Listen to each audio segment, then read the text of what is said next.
Hey strong people, Beck here, and I am answering your questions off of Instagram. Even though if you're watching this on YouTube, you probably didn't watch that. Anyways, there's that new Ask Me a Question feature, and people seem to like it a lot more than just barraging me with private messaging me.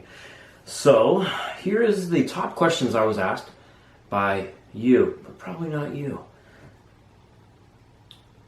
Let's see, let's start here with what's the best way for women to build their overhead strength? The best way to build overhead strength in general, and I think especially for women, usually they come from a different background where more men probably went through that I bench press every day in high school phase, so they built up some amount of upper body strength. It seems that most women that are getting interested in strongman and more strength training came from a different background, a lot of the time CrossFit background, and what is lacking and what makes it hard when they go to strongman with having to press logs and stuff over the head is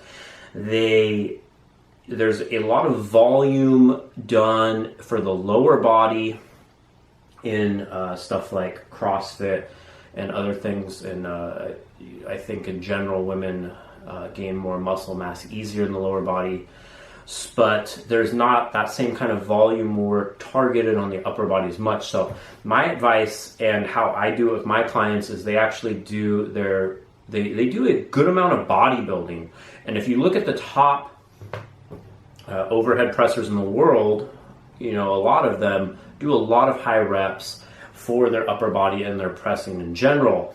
And when I'd have somewhat novice or beginner come to me and they show me what they've been doing very low reps for their pressing, neglecting strict pressing, neglecting isolation work.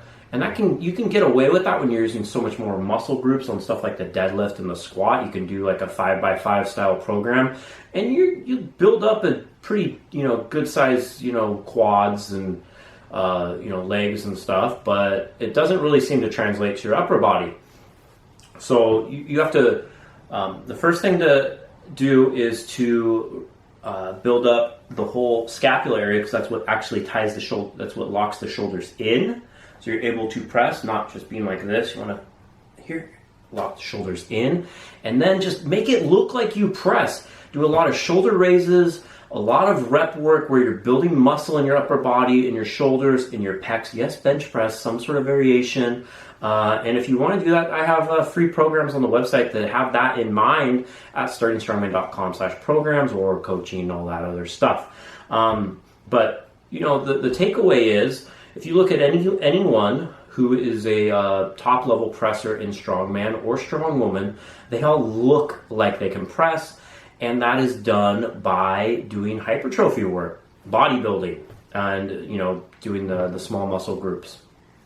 So do a lot more reps for a lot more sets and a lot more volume, not just heavy singles, and don't neglect your doing some sort of bench press variation and some sort of strict pressing, not just jerks and push press with implements. When is it okay to start thinking qualifying for nationals is possible? Believe, achieve, conceive. What was the thing Kaz used to say? I think, how you qualify for nationals is usually get somewhere within first to third, depending on the federation and the contest. So that should be a reasonable goal. Of course, if you're competing at a novice contest first, you need to place at novice, then move up to open. So if you're not competing in open, you're not going to do it yet. Qualifying for nationals and realistically being able to compete well at nationals are two different things, but that is a different topic. But I think, if once you're up to open, you should have a goal of not zeroing any event, and past that, just improving your placing every time. So if you've been cracking top 5, you probably, your next goal is to get on the podium. Get on the podium, you're probably going to nationals, so that but it should always be a goal. Maybe it's not your immediate goal, but it's going to be a goal long term. It was, for me, I always had a goal of qualifying for nationals, and it took me like 4 or 5 years So you'll probably have better success than I did. Viper press to build log press. Viper press meaning a one motion log press where you're bringing it right from your lap straight to overhead. I feel it's helpful in teaching you how to clean fast and effectively and get the hips underneath and generate good hip power. It works a lot of upper back. As far as like shoulder hypertrophy, but it's a fun variation. Do some back down sets with it, throw it in. I think it can work fine. What's the process of making it to the Arnold? And he further followed up that he meant the Arnold Amateur World Championships put on by Strongman Corporation. How I believe it is that you need to win a Platinum Plus contest that is a Arnold qualifier through Strongman Corporation or place top 20% in your weight class at Strongman Corporation Nationals.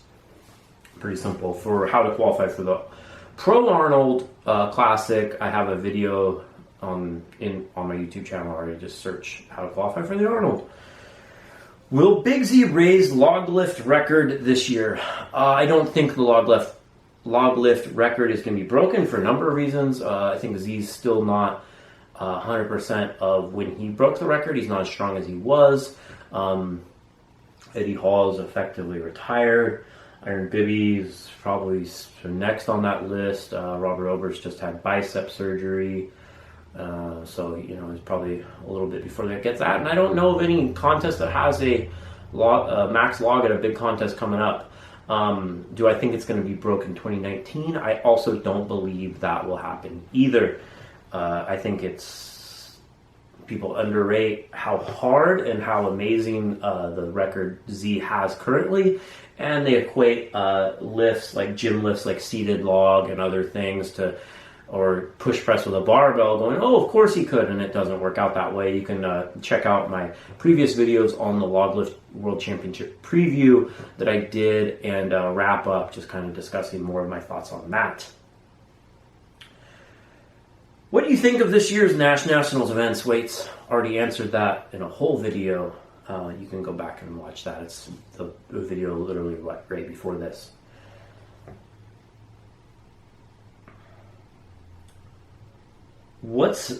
Okay, so this is a good question. What's the best way to be able to start Strongman classes at a gym? Seminars just start. So if you want to get more people, if you're a trainer and you want, I actually taught CrossFit classes for a while because that's the only way I could make money when I lost my job.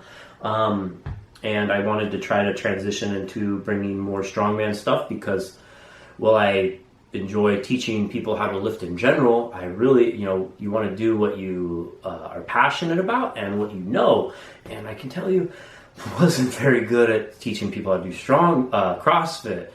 Don't know how to do a double under. I was like, people are like, how do you do this rowing machine? I'm like, no, so sorry. But we had like something like a deadlift or back squat. They're like, wow, I really learned something. We all have our strengths and weaknesses, and you want to go to them. So the best way to do just start, have open workouts. Maybe like if you are at something like a CrossFit gym, most of them are closed on Sundays. So maybe, like it's not even being used. So approach the ownership of, the owners about like, hey, if I came in on a Sunday where you're not even using the space, would you mind if I did this? Maybe offer to teach a small, demo, like we're going to have a little workshop on Atlas Stone, something that you think other people would enjoy doing, bring your equipment, you can do it like that. How I did it is I would have one implement that I had people like, we learn how to log press, then we do that, and I'd make a fun little workout at the end. But the hard thing is that you need to have some sort of angle or name to be able to draw people in a little bit. It's not completely necessary, but it helps.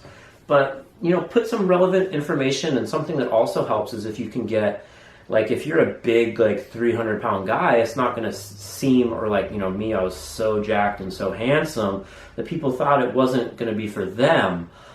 Just being, just normal CrossFitters, just looking away. No way I could press that log. They don't know it weighs 90 pounds empty. I'd always get the question, how much does that weigh? And I'd be like, 500 pounds. But I started to get more people involved when I got someone who's already inundated with those people, you know, and was, you know, someone that they you know, so they already done workouts alongside them. They were more apt to think that it was also for them. So that's the other thing. If there's like a group of people doing a different kind of exercise, do their thing with them before you ask them to do your thing. Probably gonna be more apt to do it, but just set up a structure, put out some good information, and just start and try to get one person in. And then, you know, you get the right one person, everyone else will follow. Before you know it, you'll be like, I am running this giant Strongman Saturday, and it is a lot of work. Best advice for someone who's thinking about competing: sign up and stop bullshitting. That's it. Just sign up. Figure it all out after that. Sign up, show up, fail. Once you fail, you'll be stronger for failing, and you'll be closer to your goals than just sitting back and asking people their thoughts on how they should compete. Just go out and fucking make a fool of yourself. Everyone will help you, and you'll love it and be happier for it. What would you sacrifice for a 1-ton deadlift? Nothing. I don't give a shit. What kind of question is that? I don't know. Middleweight men strongman is usually the largest class at comps, but it rarely gets any attention. How to fix that? There needs to be good media put out, and when good media is put out, you need to share it and tell people. You need to get in the discussions like America's Strongest Man, 105 kilo, 231 is coming up. And who the fuck's talking about it other than the 231s? And even then, there's like, I think like Anthony Furman and Terry Ratty are the only two that I see even talking on, you know, Instagram or anything about the contest. You know, a couple others, but they're the main that I notice at least. So the information needs to be put out there. And when it is put out there, it needs to be shared by you. It does help. If I put out a video, like a podcast with the winner of America's Strongest Man, 105 kilo, you need to share it and you need to tell your friends. But you know, but I know for me, if I put out an article showcasing a contest, like, you know, a heavyweight contest, it gets way more attention than a middleweight. Even by the middleweights, it's the same. If I talk about CrossFit, it gets more attention than if I talk about strongman. So the fans are to blame. Sorry, you're to blame. Should I switch to Natural Lifting Federation or get stronger and compete with potentially people on PEDs? What the hell's a natural strongman contest? What is this? We don't lie. We're the only honest sport. We don't drug test. We're the only fair sport. We don't... I'm being somewhat fictitious, whatever the fucking word is. So there's no drug testing in strongman. I think in the UK there's a couple natural contests, but like if a federation is the person administering, overseeing, and giving out the suspensions for a drug test, that is a corrupt federation, in my opinion, if it's not done by a third party. Who's to know they didn't go, oh, well, no, we like that guy, we're just not going to look at that. Anyways, if you think, like, competing in strongman because other people are on PEDs is what's going to keep you from competing, you have the wrong mindset and you need to fix your brain. It's not just some magic thing. I've seen people that are natural at strongman get pro cards or win national championships, qualify for nationals, whatever your goals are that you haven't even got to, they have done without anything. And I've seen people freaking take everything until they're purple in the face and never win a damn thing, and they suck. It's a small piece in the puzzle. So don't get hung up on that. It's the wrong way to think. Most underrated strongman, Martins Licis. I don't know. He keeps being called a dark horse, but he podiums every damn show he goes to. Well, you can't call him a dark horse anymore. This isn't 2015. Who's the strongest to never win World's Strongest Man? Derek Poundstone, easily.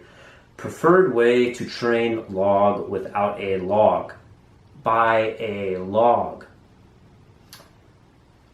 And the last one, what is the most superior muscle car in class, style, power, and ability to get you laid? An El Camino. It's already got a bed in the back.